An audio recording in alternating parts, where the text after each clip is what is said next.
السلام عليكم ورحمة الله تعالى وبركاته. مرحبا بكم معايا في قناتكم مطبخ حكيم الركبي. كنتمنى تكونوا بخير وعلى خير ويلقاكم هذا الفيديو في احسن الاحوال. اليوم اخواتي غادي نشارك معكم طريقتي في هذه التورته. هذه التورته الرائعه اللي غتكون ان شاء الله حصريا على القناه، ودرتها لبنتي في الحفل ديال المدرسه.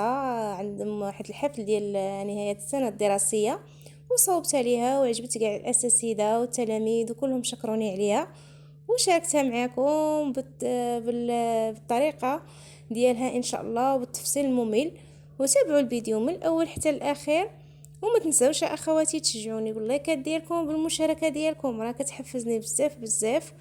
بارطاجيو هذا الفيديو مع الحباب والاصدقاء ديالكم باش الفائده تعم الجميع ان شاء الله. ونمشيو مع المقادير وطريقه التحضير. بسم الله على بركه الله. غادي نجيب الخلاط الكهربائي، غادي ندير كلشي في الخلاط. غادي ناخذ البيض، غادي نديرو في واحد الزلافه، نفصلو في واحد الزلافه. غادي ندير 2 بيضات في الكاس، وغندير معاهم كاس لاروب ديال السكر حبيبات، وساشي ديال الباني، وكاس لاروب ديال الزيت، وياغورت بنكهه الباني. واللي ما عندوش اخواتي هذا الخلاط يدير غير الخلاط اليدوي. انا غير مزروبه درت هذا الخلاط هذا صافي. وغندير قبيصه ديال الملح وغادي نديهم نخلطهم ونرجع معاكم صافي. ملي تخلطوا ليا كما كتشوفوا معايا كيديروا واحد الفقاعات، كنجيب واحد الاناء وتنخوي الخليط ديالي. غادي نجيب الحامض، غادي نحك القشور ديال الحامض في هاد الكيكه. صدقوني هاد القشور ديال الحامض كيعطي واحد المذاق زوين لهاد الكيك. غادي نضيف الكاس الاول ديال الدقيق، وغادي نضيف 2 خمارات من فئه 8 غرام صافي. وغادي نخلط. والكاس الثاني اخواتي غادي نزيدو بالتدريج كما غتشاهدوا معايا. انا نورمالمون كتهز ليا جوج كيسان ملي كيكون البيض كبير. دابا عندي البيض صغير، غادي نقول لكم شحال غتهز ليا صافي. غادي نبقى نخلط حتى كيبان ليا داك الدقيق مابقاش مكوريه في وسط الخليط. ها القوام ديالها كيفاش كيكون. غنقول لكم الدقيق شحال شاط ليا غير ربيع ديال الكاس الثاني، بحال هزات ليا 2 كيسان لاروب ديال الطحين صافي. المول اللي غادي نستعمل هذا المول، هذا المول العجيب. واللي ما عندهاش المول العجيب دير غير المول العادي اختي، حتى هو كيجي زوين صافي. وغادي دهنته بالزبده ورشيت عليه بالطحين. وغادي نجيب اللوز افيلي وغادي نعمر هاد الرشمات ديال هاد المول. واللي ما عندهاش اللوز افيلي ديري اختي غير الكاوكاو مهرمش، حتى هو كيعطي واحد المذاق زوين لهاد الكيكه صافي. غادي نفرغ الخليط ديالي كما كتشوفوا راه ثقيل ماشي خفيف. وغادي نشعل الفران كيسخن، غادي نشعل عليها غير من التحت ومن الفوق، كنطفي عليها حتى كتبدا تحمر، عاد كنشعل عليها من الفوق صافي. ها الكيكه ديالي ملي دخلتها الفران وطابت كتجي على هذا الشكل هذا، كتجي محمره، كتجي طالعه من الجناب، والفوق ديالها كيجي خاوي شويه. راه عادي البنات، عادي باش يجيكم هابطه من الوسط حيت المول طالع من الوسط ديالو صافي. غنخليها تبرد وغادي ندوزو دابا نوجدو الكريمه البنات. استعملت هاد الكريمه ديال الشانتيي، هذه اللي استعملت دابا. غادي نوريكم كيفاش غادي نحضرها معاكم. غادي نجيب واحد البلاستيكه حيت غادي نقسم هاد الكريمه في النص. غادي ندير نصها ونخلي نصها صافي. غنجيب هاد البلاستيكه اللي كتكون كنقيه باش الكريمه ديالي ما تفسدش ليا، تبقى مزيانه. اللي غادي نخلي تبقى مزيانه صافي. كندخل هذيك البلاستيكه في الوسط ديال الكاس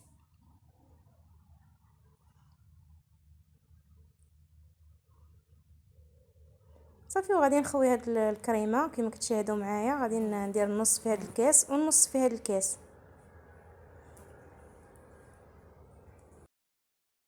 صافي. ملي دابا درتهم قد تناخذ من هاد الكريمه من هاد الكاس اللي غادي نخلي ما غاديش نستعملو، كناخذ منه ملعقه كنزيدها هنا في هاد الكاس. اخواتي جاني العجز علاش ما درتش الميزان والله الا جاني العجز صافي. حتى الاخوات بحال هكا اللي عندهمش الميزان، اللي ما عندهمش الميزان حتى هما يعرفوا كيفاش يتعاملوا معاها صافي. غادي نخلي هاد الكريمه هذه اللي خليت دابا، غادي نخليها ان شاء الله نهار اخر وندير بها شي حاجه ونشاركها معكم ان شاء الله. دابا هاد النص اللي عندي وزدت فيه الملعقه هو اللي غادي نخدم به دابا. غادي ندير معاه كاس ديال الماء، غندير كاس ديال الماء اخواتي، ما غاديش ندير الحليب، الحليب غالي. والله الا الحليب غالي اخواتي، ما عندناش باش نشريو الحليب ولا غالي.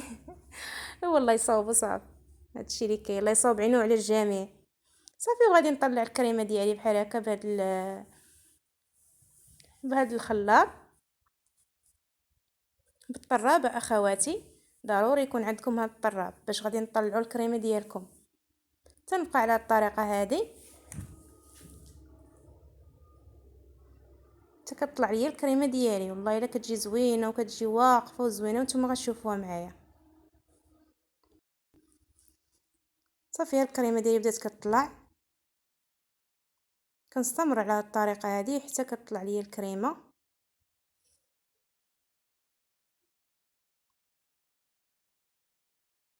صافي ها هي طلعات الكريمه كما كتشاهدوا معايا، كما كتشوفوا معايا اخواتي. هانتوما كي دايرت هذاك المقار بلا حليب بلا حتى شي حاجه. صافي درتها في الثلاجه خليتها تبرد، وجدت الكيك ديالي بعد ما برد ليا. دابا راه بردات ليا الكيكه، غادي نديرها في هذا الطبسيل هذا. وانتم اخواتي ديروها في شي حاجه تكون مسطحه.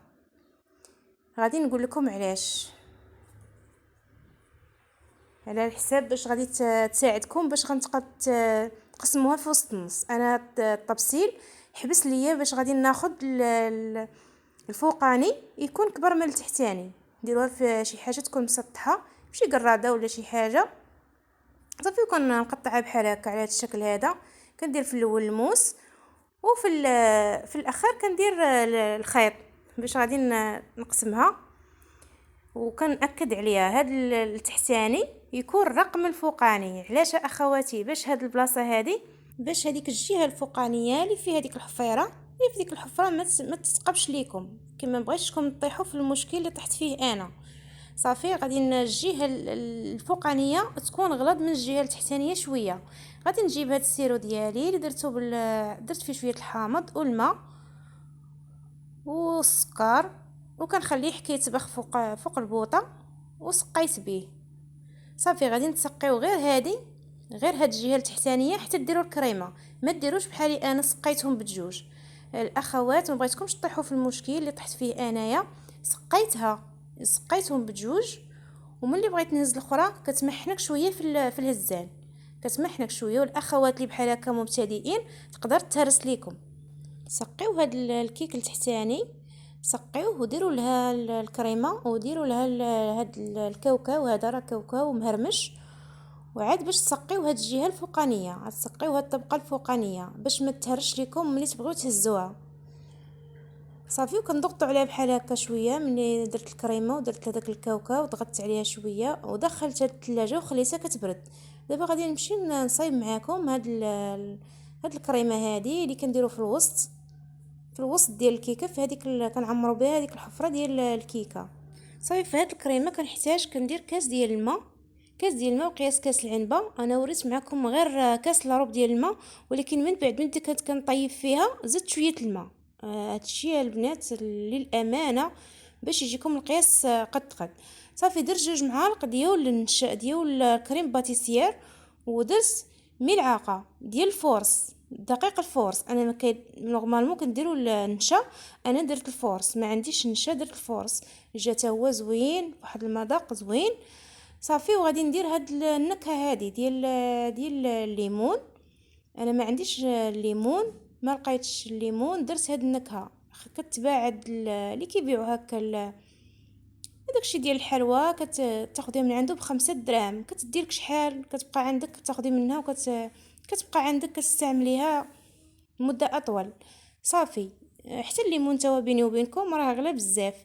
صافي كنديها كنطيبها فوق البوطه، كنشعل عليها البوطه وكنخليها حتى كتطبخ وكتولي على هذا القوام هذا.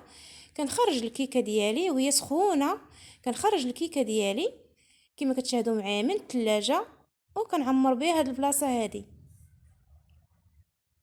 صافي غادي نعمرها وندخلها للثلاجه حتى تبرد شويه، وغادي نخرجها باش نزينها معاكم.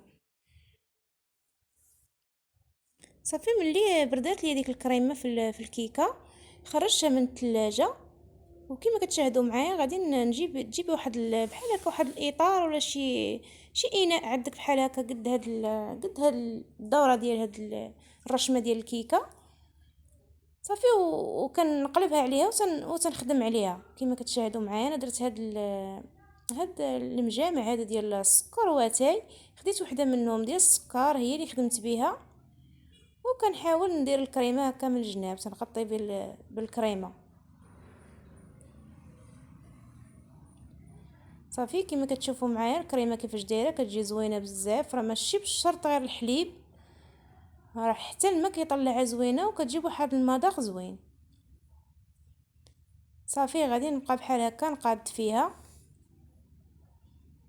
حتى كندير هذاك الحجم اللي بغيت ديال ديروا هذاك الحجم اللي غيغطي لكم الكريمه الكيك من الفوق.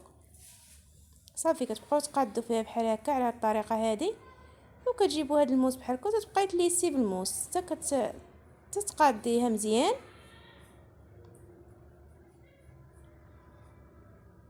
طريقه سهله خواتاتي. صافي وغادي نقادها بحال هكا، نبقى كندور وتنحاول نقادها. وملي تنقادها تنجيب الكاوكاو مهرمش، الكاوكاو اللي حمرته هرمشته درت منه في الوسط ديال الكيكه، داك الغليظ ديالو درتو في الوسط ديال الكيكه. وهذه غندوزو من الجناب ديال الكيكه غادي نزين به الجناب ديال الكيكه. وصافي دابا ملي زينت ليها الجناب ديالها بالكاوكاو كنهز هذاك الاطار. هانتوما كيفاش كتجي الشكل ديالها، كيجي غزاله اخواتي. وغادي نزينها بهاد لي سوغيز كونفيت، وغادي نكملها في التزيين ونرجع معكم باش تشوفوا الشكل النهائي ديالها. صافي دابا ملي كملتها اخواتي في التزيين كندير ورقه ديال اللي تزين كنزينها في الوسط ديالها بواحد الورقه ديال النعناع والقطاع ديال الليمون الحامض. صافي وكيجي الشكل ديالها هكا زوين. وكنتمنى تعجبكم وتفرحوا بها وليداتكم في الاعياد وفي المناسبات والحفلات بحال هكا. وعلاش لا لي ما نديروهاش حتى الاعياد الميلاد، راها كتجي زوينه في بلاصه داك النعناع والحامض كنكتبوا السميه ديال الابن او البنت، كتجي زوينه وكتجي رائعه وكتجي بنينه بزاف. وإلا عجبتكم هاد الطرطه اخواتي ما تنسونيش من الكومونتيرات ديالكم الزوينين، وشجعوني باللايكات ديالكم، واشتركوا في القناه باش يوصلكم كل جديد الفيديوهات ديالي ان شاء الله. وبالصحه والراحه، والسلام عليكم ورحمه الله تعالى وبركاته.